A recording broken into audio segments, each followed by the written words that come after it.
Snore. Snore का अर्थ होता है खराटे लेना या फिर सोते समय नाक से आवाज़ निकालना। इंग्लिश में इसकी डेफिनेशन होती है to breathe noisily through your nose and mouth while you are asleep, यानी सोते समय नाक या मुंह से जो सांसों की तेज़ आवाज़ आती है उसी को हम स्नोर कहते हैं।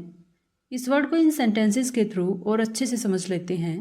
His father snores a lot, उसके पापा बहुत खराटे लेते हैं। नेक्स्ट एग्जाम्पल है ही सून fail asleep and begin to snore, वह जल्द ही सो गया और खराटे लेने लगा।